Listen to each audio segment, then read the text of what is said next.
नमस्कार दर्शक बंधु, आज यही भिडियो जानिबा कार्तिक पूर्णिमा केबे आसी। कार्तिक पूर्णिमा दिन अनेक नाम और तार महत्व। कार्तिक पूर्णिमा सकाळे उठी प्रथमे कौन करिवे? डंगा किपरि तैयारी करिवे? पूजारी केउ केउ पूजा द्रव्य व्यवहार करिवे? नदी बा पोखरी रे किपरि पूजा करिवे? पूजा समय रे केउ भगवान को पूजा करिवे? पूजा समय रे केउ मंत्र पढ़िवे? कार्तिक पूर्णिमा रे डंगा भसाइले केउ पुण्य लाभ होइथाए। हाँ दर्शक बंधु, केउ राशि पुरुष बा महिला एही दिन पूजा कले तांकर द्विगुणित पुण्य प्राप्त होइथाए। एही गोटिए भिडियो रे आपण समस्त प्रश्नर उत्तर पाई परिबे, तेणु भिडियोटी को शेष पर्यंत देखंतु। जदि भल लागिबो ताहेले लाइक कमेंट सब्सक्राइब करिबा भूलिबे नहीं। हाँ दर्शक बंधु, प्रथमे जानिबा प्रतिवर्ष कार्तिक मासर पूर्णिमा दिन कहीं डंगा भसा होइथाए। एहार पौराणिक प्रसंग और महत्व रही। कार्तिक पूर्णिमा दिने भगवान विष्णु जोग निद्रा भंग करती।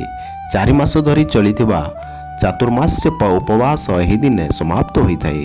विष्णुଙ୍କ निद्रा शेष हेबार अर्थ हेउची जगतर कार्य, नैतिक और धार्मिक शक्ति पुनः सक्रिय हेबा। पुराण अनुसार एही दिने भगवान कार्तिकेयଙ୍କ जन्म त्रिपुरासुरଙ୍କ बद्ध और गंगा अवतरण होइतिला। तेणु एही दिन को शिव, विष्णु और गंगा 3 जण देवतांक समाहार दिवस बोली मना जाए। हाँ दर्शक बंधु, एही दिन को भारतर विभिन्न स्थान रे विभिन्न नाम रे पूजा और उत्सव पालन करा जाए। आसंतु जानिबा एही पवित्र दिनर अनेक नाम और तार महत्व। प्रथमे देव दीपावली। एही दिन देवता माने गंगा घाट रे दीप ज्वालन करती। एहाको देवता मानकर दीपावली बोली कहा जाए। तापरे त्रिपुरा पूर्णिमा। भगवान शिव एही दिन त्रिपुरासुर नामक राक्षस को बद्ध करथिले। एहा हेउची जयर प्रतीक। तापरे गुरु नानक जयंती।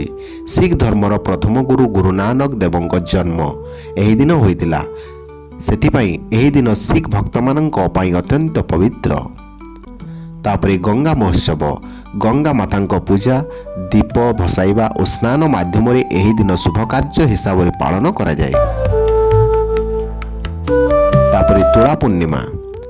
तुला राशि समय रे हेउथिबारु एहार नाम रहिछि तुला पूर्णिमा। एहा समता और न्यायर प्रतीक। डंगा भसाइबार अर्थ और नियम को वर्तमान जानिबा।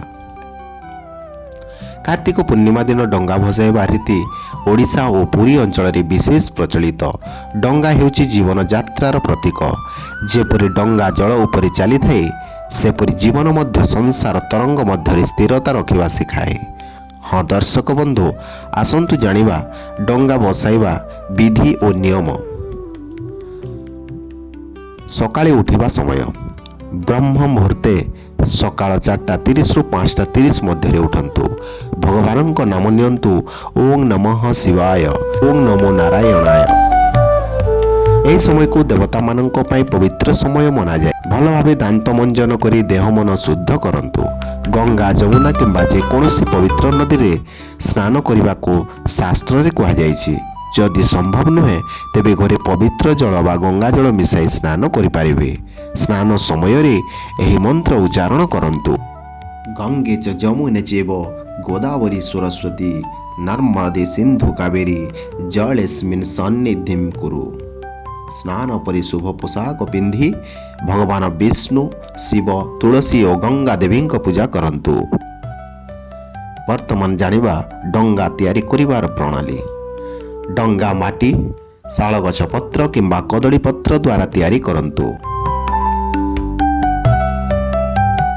प्लास्टिक बा सोल रे तैयारी ग्रहणीय नुहे। ता उपरे दीप, फूल, तुलसी पत्र, पान, गुआ, चाउल, दूध और मिष्टी आदि रखंतु। नदी को जीवार समय। सूर्योदय पूर्वर किंबा सूर्योदय समय रे नदी को जांतु। नदी कूल रे पहुंची भगवान विष्णु और शिव को प्रणाम करंतु। पूजा प्रक्रिया। दीप जलांतु और नदी कूल रे रखंतु। जल भरी अर्घ्य दियंतु। सूर्य देवଙ୍କ जल सह नमस्कार करंतु। ତୁଳସୀ ଫୁଲ ଦୀପ ଓ ଫଳ ଦାନ କରନ୍ତୁ। ଏହି ମନ୍ତ୍ର ପଢ଼ନ୍ତୁ ଅଂ ନମୋ ନାରାୟଣାୟ କିମ୍ବା ଓଂ ଶିବାୟ ନମ। ଡଙ୍ଗା ଭସାଇବା ପ୍ରକ୍ରିୟା। ନଦୀ କିମ୍ବା ପୋଖରୀରେ ଶାନ୍ତ ମନରେ ଦୀପ ଭସାନ୍ତୁ। ଏହି ମନ୍ତ୍ର ଉଚ୍ଚାରଣ କରନ୍ତୁ ଆକା ମକା ସାକା ପାନ ଗୁଆ ଥୋଇ ଡଙ୍ଗା ଭସାଇଲି ମା ମୋ ମନୋକାମନା ପୂରଣ କର। ଏହି ମନ୍ତ୍ରକୁ ଉଚ୍ଚାରଣ କରନ୍ତୁ। ମନରେ ଭଗବାନଙ୍କୁ ଇଚ୍ଛା କରନ୍ତୁ ପରିବାର ସୁଖ ସ୍ୱାସ୍ଥ୍ୟ ଶାନ୍ତି ଓ ସଫଳତା ପାଇଁ। ତାପରେ ଘରକୁ ଫେରି ନିଜ ଇଷ୍ଟ ଦେବୀଙ୍କ ପାଖରେ ଦୀପ ଜଳାନ୍ତୁ ଓ ତୁଳସୀ ପୂଜା କରନ୍ତୁ। ଏହି ଦିନ ଦାନ କରିବା ଅତ୍ୟନ୍ତ ପୁଣ୍ୟ କାର୍ଯ୍ୟ ବୋଲି ମନାଯାଏ। ଏହି ଦିନ କ୍ଷୀର ପିଠା ବସ୍ତ୍ର ଫଳ ଆଦି ଦାନ କରନ୍ତୁ। ଏହି ଦିନ ଆମିଷ ଖାଦ୍ୟ ନ ଖାଇବା ଉଚିତ।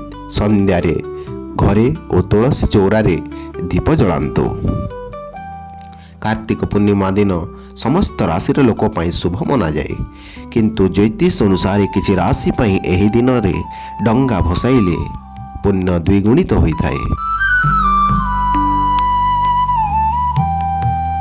ଆସନ୍ତୁ ଦେଖିବା କେଉଁମାନେ ସେ ଭାଗ୍ୟଶାଳୀ। ମେଷ ରାଶି, କର୍କଟ ରାଶି, କନ୍ୟା ରାଶି, ଧନୁ ରାଶି, ମୀନ ରାଶି। ଏହି ରାଶିର ଲୋକ ଯଦି ଏହି ଦିନ ବିଷ୍ଣୁ ଓ ଶିବ ପୂଜା କରି ଦୀପ ଭସାନ୍ତି ଓ ଦାନ କରନ୍ତି ଘରେ ସୁଖ ସମୃଦ୍ଧି ଓ ଧନ ଲାଭ ହୁଏ, ପାପ କ୍ଷୟ ଓ ଶାନ୍ତି ମିଳେ। ସେମାନଙ୍କ ଭାଗ୍ୟ ଦୀପ ଭଳି ଜଳି ଉଠେ। ନୂଆ କାର୍ଯ୍ୟରେ ଅତ୍ୟନ୍ତ ଶୁଭଫଳ ମିଳେ। ଅର୍ଜିତ ପୁଣ୍ୟ ଦ୍ୱିଗୁଣ ହୋଇ ପିତୃଦେବ ଓ ଦେବୀ ଦେବତାଙ୍କ ଆଶୀର୍ବାଦ ମିଳେ। ପୂର୍ବଜ ଓ ଦେବତା ଦୁଇ ଜଣଙ୍କ ଆଶୀର୍ବାଦ ମିଳେ। ହଁ ଦର୍ଶକ ବନ୍ଧୁ, କାର୍ତ୍ତିକ ପୂର୍ଣ୍ଣିମାର ମୂଳ ଉଦ୍ଦେଶ୍ୟ ହେଉଛି ଶୁଦ୍ଧି ଭକ୍ତି ଓ ଜୀବନର ସନ୍ତୁଳନ ରଖିବା। ଏହି ଦିନ ଆମକୁ ଶିଖାଏ ଅହଙ୍କାରକୁ ଛାଡ଼ି ଭଗବାନଙ୍କୁ ନମନ କର। ମନ ଶରୀର ଓ ଆତ୍ମାକୁ ଶୁଦ୍ଧ କର। ପ୍ରକୃତି ସହ ଏକତାରେ ଜୀବନ ଜୀଇବା। ଅନ୍ଧକାର ଅର୍ଥାତ୍ ଅଜ୍ଞାନକୁ ଦୂର କରି ଜ୍ଞାନ ଆଲୋକକୁ ଗ୍ରହଣ କର। ଭଗବାନ ବିଷ୍ଣୁଙ୍କର ଯୋଗନିଦ୍ରା ଭଙ୍ଗ ହେବା ଅର୍ଥ ଆମର ଆତ୍ମା ମଧ୍ୟ ଜାଗୃତ ହେଉ। ତୁଳସୀ ବିବାହ ଆମକୁ ଶିଖାଏ ପବିତ୍ର ସମ୍ପର୍କ ହେଉଛି ଦେବତ୍ୱର ପଥ।